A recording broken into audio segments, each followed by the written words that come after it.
Locked On Bucs was at training camp on Sunday, and so was Tom Brady. We talk about the return of the GOAT and more happenings at the Advent Health Training Center today on the Locked On Bucs podcast. Let's go. You are Locked On Buccaneers, your daily Tampa Bay Buccaneers podcast, part of the Locked On Podcast Network, your team every day.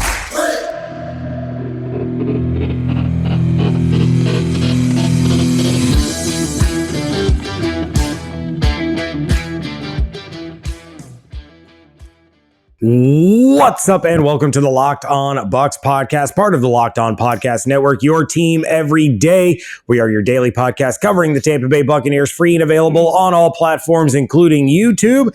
And we thank you for making us your first listen or view of the day. I am James Yarcho, joined in person by my co-host David Harrison. You can check out everything he's doing over at over at BucsGameDay.com. I'm at BucsNation.com. I have been in a car for 7 hours today, and I'm sitting down to do this podcast. Please forgive me. I'm a little loopy.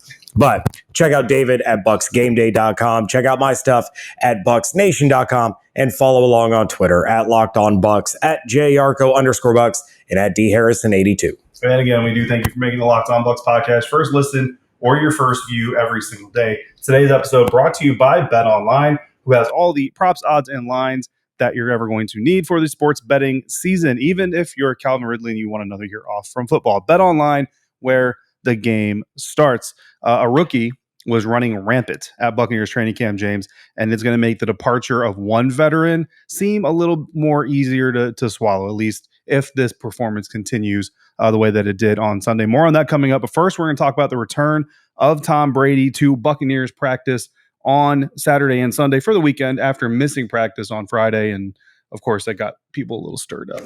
Well, yeah, anytime Tom Brady misses time in any capacity, people are going to freak out. So Brady had his vet day on Wednesday. The team didn't practice on Thursday. Then he missed practice on Friday. It came out, Greg Allman actually was the one who tweeted it out and said it was due to a personal matter. So after practice, Todd Bowles was asked about Brady's absence. And Bowles told the media, quote, he wasn't really sure if Brady would return on Saturday, but that he had all the time to figure out what he needed before returning. Brady then, of course, did return to Saturday's practice. He was there at practice on Sunday. So it looks like things are gold for Tom Brady and Buccaneers return. But David, is it a reason for concern that Brady missed some time, or is this overblown because we're talking about Tom Brady? Yeah, it's overblown because we're talking about Tom Brady. Like, I mean, don't get me wrong. Anytime your number one quarterback misses practice, I don't care who the number one quarterback is, it's going to be newsworthy. It's going to be a topic that gets discussed and all those things. But the level that some people kind of took, like there were some people who were legitimately worried, like is Tom Brady thinking about retiring again? Is he just going to walk away from the team again? Like, are they orchestrating a trade to the Baltimore Ravens, or is he going to go play baseball with the Oakland Athletics and take Kyler Murray's spot? Like,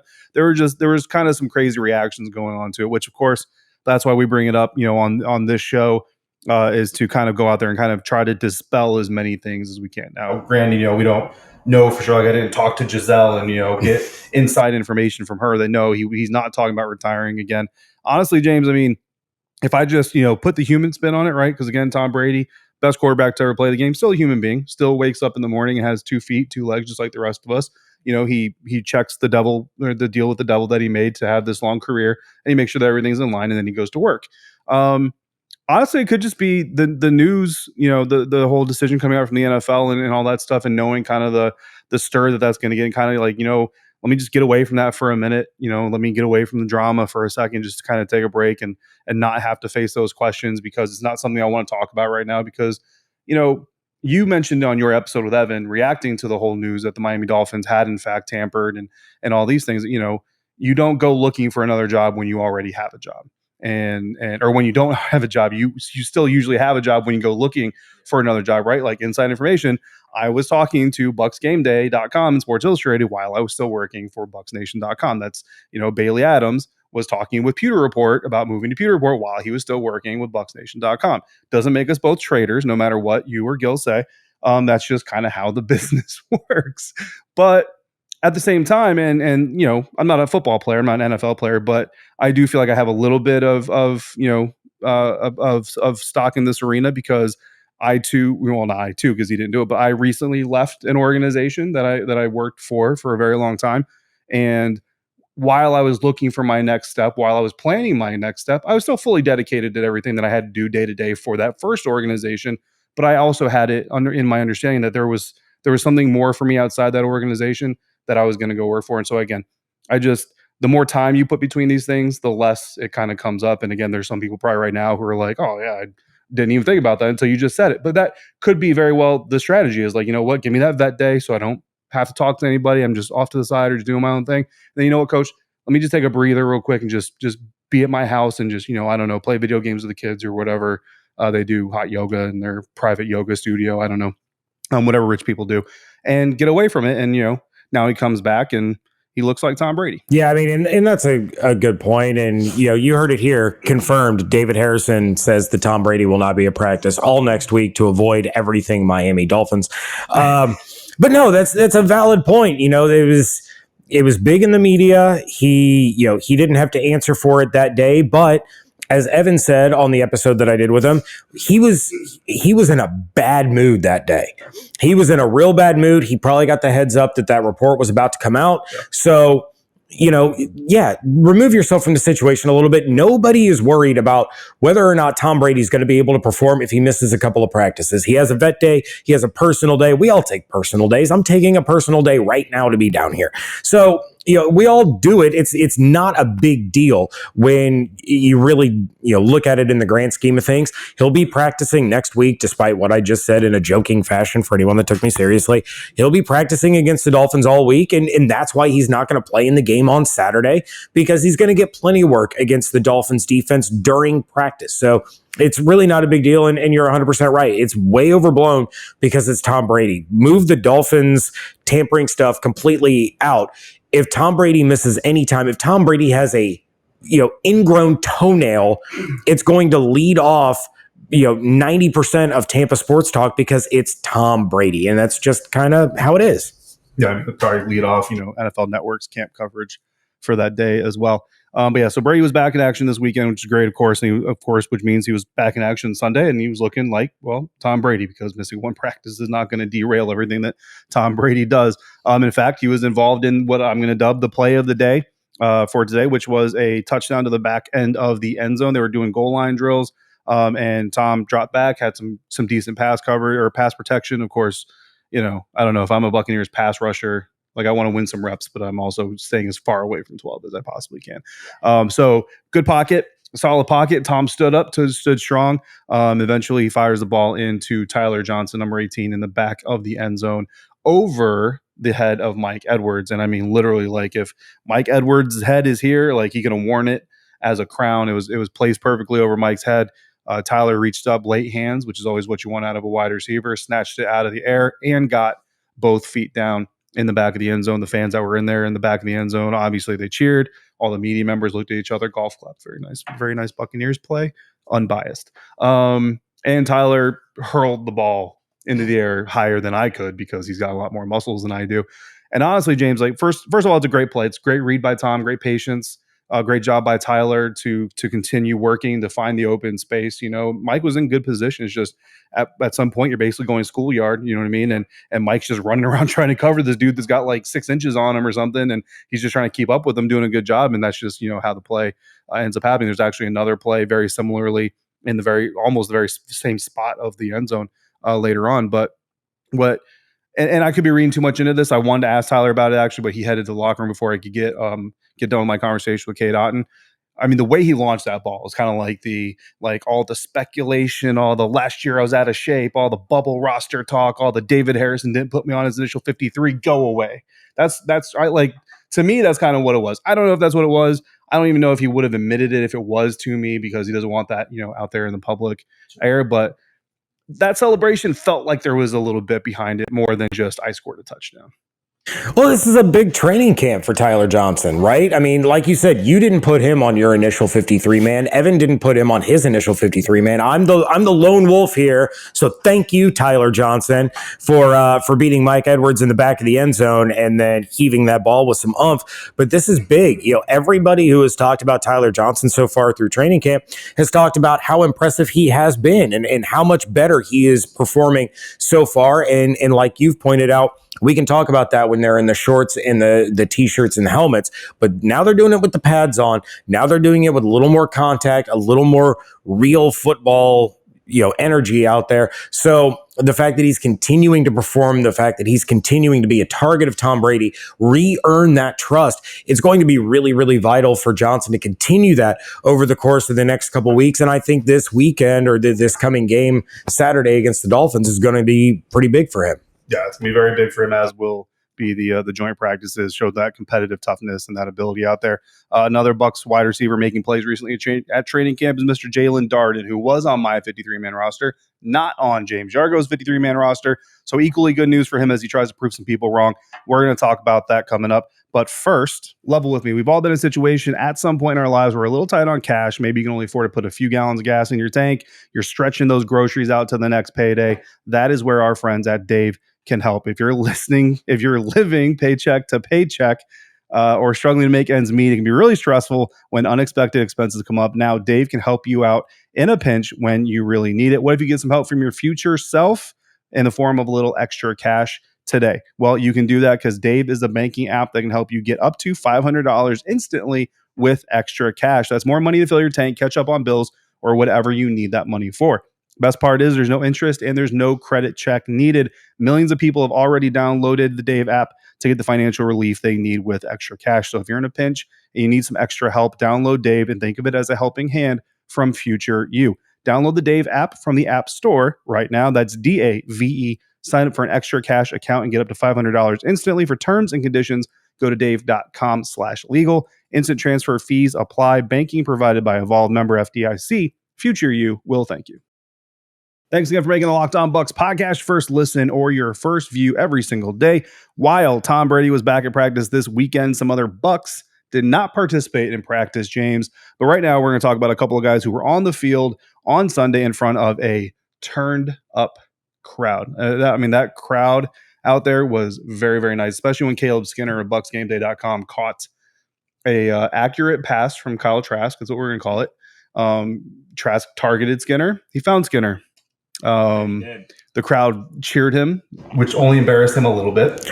And one Bucs fan called him Scooter Jr. I keep getting it mixed up in my head. It's like Baby Scooter, Scooter Light, or Scooter Jr. Pretty sure it was Scooter Jr. Whatever it was an awesome Scooter-like nickname, and I'm here for it.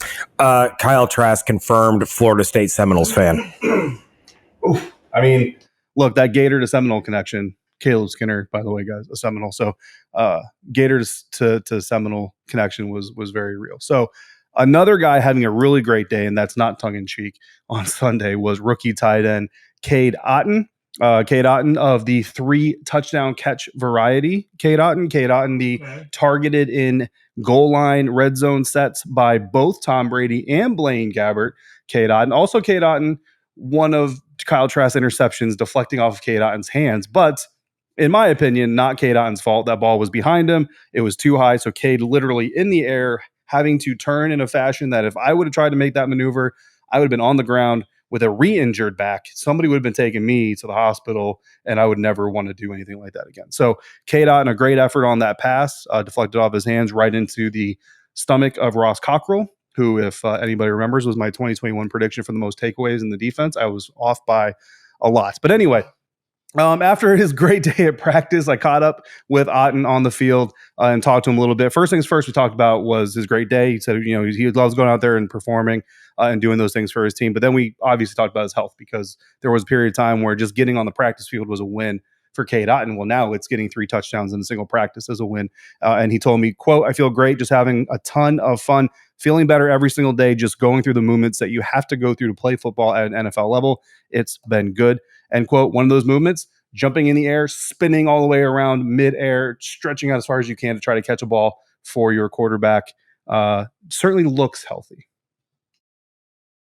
Yeah, I'm excited to get to watch Cade Otten. I think he can become a very big part of this offense, and we know that Cameron Brate is kind of penciled in as the 1A. They bring in Kyle Rudolph, and he's kind of penciled in as the 1B. But you have to remember that this is a guy that missed a lot of the offseason workouts. He missed the rookie minicamp. He missed workouts leading up to the draft. He's missed a lot of time, so he's trying to work his way back to being 100% Cade Otton. It's not going to happen in just training camp. He still has to get the playbook down. He has to earn the trust of Tom Brady, because Brady is not going to just, willy-nilly give, full-blown trust to a rookie. It's not going to happen.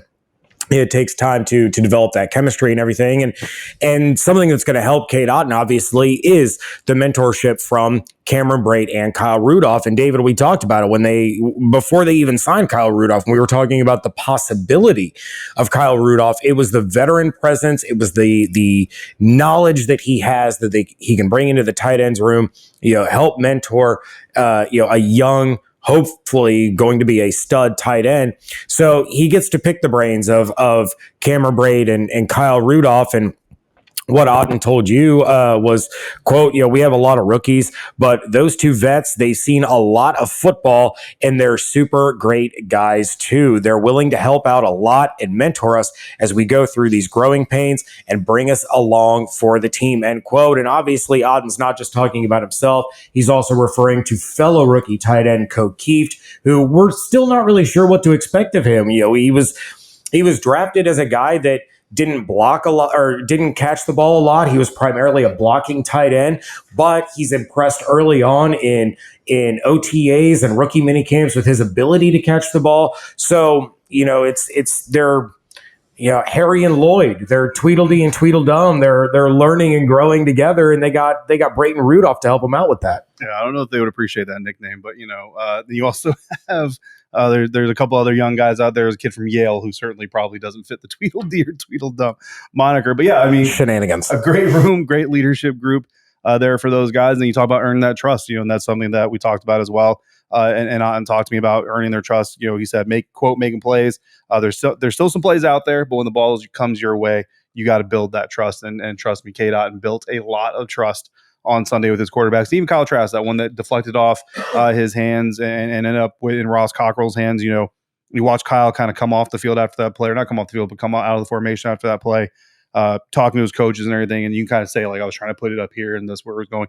But he's even in that moment, like it sucks for Kyle, but even in that moment, he's going to appreciate that he has a tight end in Cade Otten that was willing to go up, stretch out, manipulate the body in midair, and show that body control and try to make a play for him and do everything that he could. Another guy going out there with great effort, Zion McCollum. And James, you got a question on Twitter about young McCollum. Yeah, destined for greatness on Twitter. Our buddy Ricky, longtime listener of the show, he tweeted to us, I'm curious to hear what you guys think of the DBs and if you think Zion could be cornerback number 3. And it just so happened that when he sent that, David and I were already talking about Zion McCollum and what David was able to see at practice on Sunday. So, I mean, he's, in my opinion, now you're the one that's been there, has seen him firsthand now.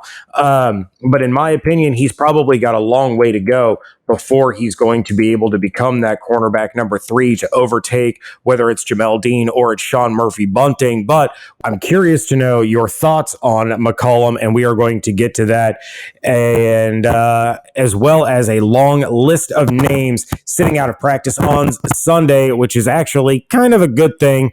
We'll explain that all in just a moment. But first, betonline.net is the fastest and easiest way to check in for all your betting needs. Find all of your favorite sports and events at the #1 online source for odds, lines, and games. Find reviews and news of every league, including Major League Baseball, the NFL, NBA, NHL, combat sports, esports, and golf. You can even jump into some player props like who the Seahawks starting quarterback is going to be. Somehow Geno Smith is the favorite here over Drew Lock. I don't get it, but we'll find out in week 1. Of course, Geno Smith sitting at 4-7 odds, Drew Lock at 27-20 odds.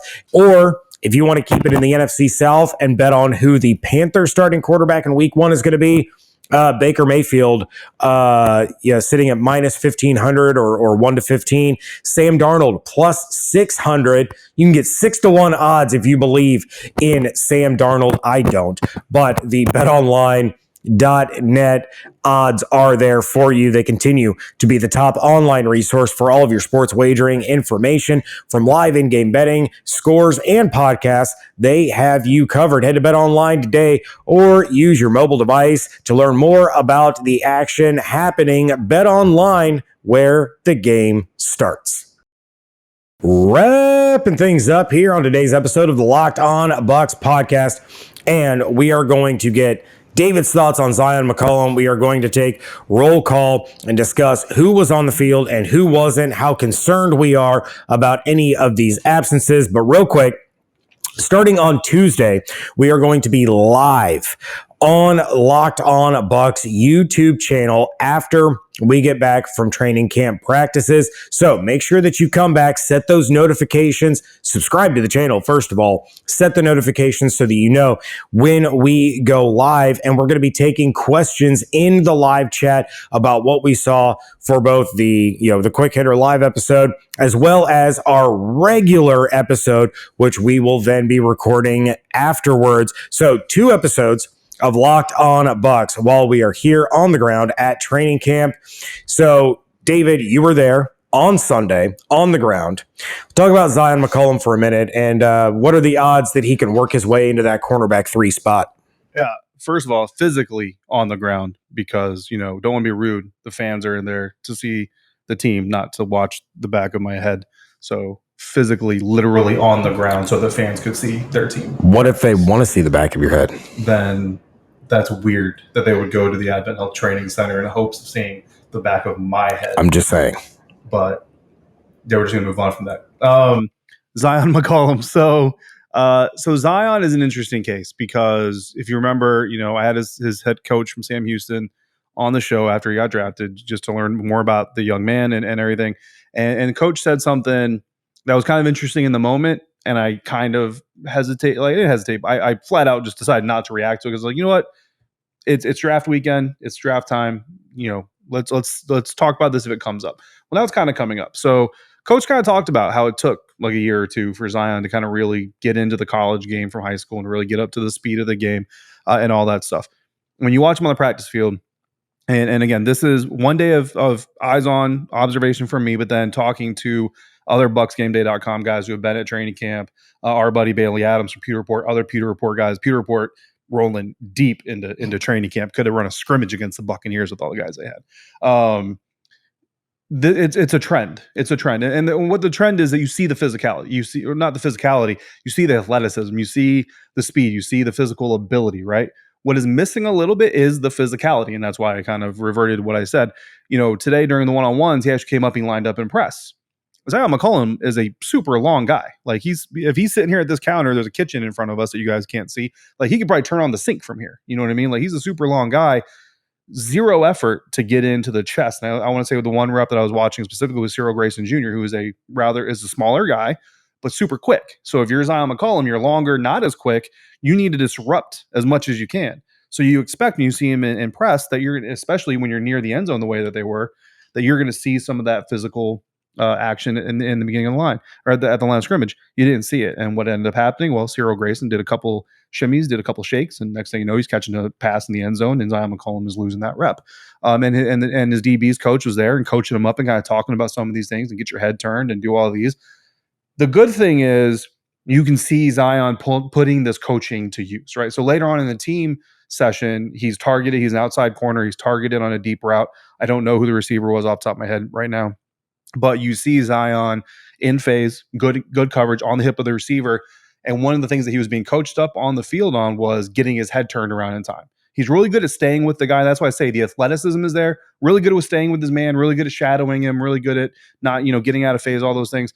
But when the ball is coming in, that's where he kind of falls apart, is he doesn't get his hands up. He doesn't get his head around, look for the ball, those types of things. It's just kind of a mental thing that he's going to have to learn how to run at full speed and make those decisions. Where at Sam Houston, let's be honest, he could run 88% get his head around because he's got more control over his body. So those are things that are coming. So is there potential? Absolutely. You see it. He's there. He's with his guy. He's in the right position.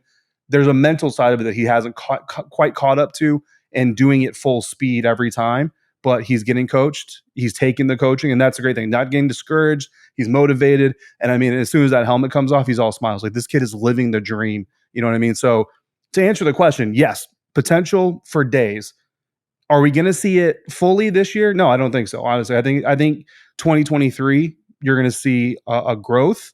But for this season, I think really it's just more about him making sure he's in the right place and kind of starting to learn how to be 100% physical the entire time, but also make the smart mental decision while you're doing it. Yeah, I'm certainly excited to see, what he offers. I'm excited to see kind of what you just laid out and be able to witness that myself. And of course, we both have high hopes and high expectations for what Zion McCollum can bring this defense. So real quick, David, let's go ahead and talk about who wasn't at practice. Let's start with the offensive side of the ball. Josh Wells, not at practice. I would say it's an excused absence. He was at the hospital as his wife gave birth to their third child. So congratulations to Josh Wells and his wife. Cameron Brate, not there. Mike Evans still dealing with that hamstring tweak. Breshad Perriman and Julio Jones also not participating in practice. Julio, I know it was a veteran day off. Chris Godwin, for the third consecutive day, he was padded. He was participating in individual drills. He didn't do any one-on-ones, no team drills, but he's out there in pads. He's working his way back. Yeah, absolutely. And you love to see it. Anytime you see 1-4 on the field, it's a good day. Josh Wells, like you said, the only one not at the facility. Everybody else was there. Cam Brate, Mike Evans, Perryman, Jones. They were all there. They just weren't practicing. They weren't in pads. And just there's 90 guys out there, guys. This is what I saw. I'm one man. All right. So if I missed somebody, like, it's probably a depth guy, and I don't mean to be disrespectful, but it's probably a guy that I really wouldn't notice was out there. But yeah, a lot of guys off the offense. But real quick, the good news about that, right, is the offense still did damage. Like, the offense still moved the ball. They still got some touchdowns. They got some score. Cade Otten again. Another guy, Jalen Darden, looked good. Tyler Johnson had the play of the day. I mean, with all these guys out, they still look good against a defense that a lot of people think is one of the better defenses in the NFL. So maybe the hopes that we had for the deep wide receiver room last year is actually starting to come to fruition now. And as Keep all 12. Keep all 12. I love that idea. All right, David, let's flip to the defensive side of the ball real quick. I know Tom Brady was happy that Lavonte David was not at practice because the dude is an interception machine in training camp so far. And then, of course, Sean Murphy-Bunting missing practice as well as one of the key guys in the secondary. Yeah, both guys there again on the sideline, rooting on their teammates, coaching guys up and stuff like that, but not actively participating. But the great news there is with Lavonte David off the field, KJ Britt was on the field. And if people remember, at the end of Saturday's practice, final play of the practice, he was a little banged up, kind of stayed down on the field a little bit. So a little bit of concern there about his health, but fully padded, all the drills, team drills. In fact, he was there running with the ones in place of Lavonte David and looked good, made some really good plays. And, KJ Britt, one of my favorite players, coming back to the Senior Bowl, and then, zero contact between him and the Buccaneers. So nobody thought he was going to end up in Tampa. Now here he is, and there's some hope. If Lavonte isn't playing for the Buccaneers next year, hopefully it's because he retired, not because he goes somewhere else. But if that is the future for Lavonte David, that he's not going to be a Buccaneer after this season, KJ Britt expected to kind of step into that role. Certainly held his own today. And of course, again, after being shaken up in practice, just good to see him out there. Yeah, no doubt about that. Well, David, the Buccaneers are off tomorrow, but we are not. So coming up tomorrow, we are going to get into what David saw in quarterback Kyle Trask and whether that should or should not worry some of you about his future. We want to thank you again for making Locked On Bucs your first listen or view of the day. Now make Locked On Fantasy Football your second listen. Find the intellectual fantasy expert Vinny Iyer, who brings over 20 years of NFL expertise and a unique angle to give you the moves that no one else has. Get ready for your fantasy draft with Locked On Fantasy Football. Like I said, we are going to be back tomorrow. We're going to be talking about Kyle Trask, but if there's anything else that you want us to discuss, of course, you can give us a call at 813-444-5841 or send us an email to lockedonbuckspodcast@gmail.com. Check out everything David's doing over at bucksgameday.com. Check out all of my work over at bucksnation.com. And of course, follow along on Twitter at LockedOnBucks, at JYarcho_Bucks, and at dharrison82. Hope you all have an absolutely outstanding day. Stay safe, stay healthy, fire those cannons. We thank you so much for joining us right here at Locked On Bucs.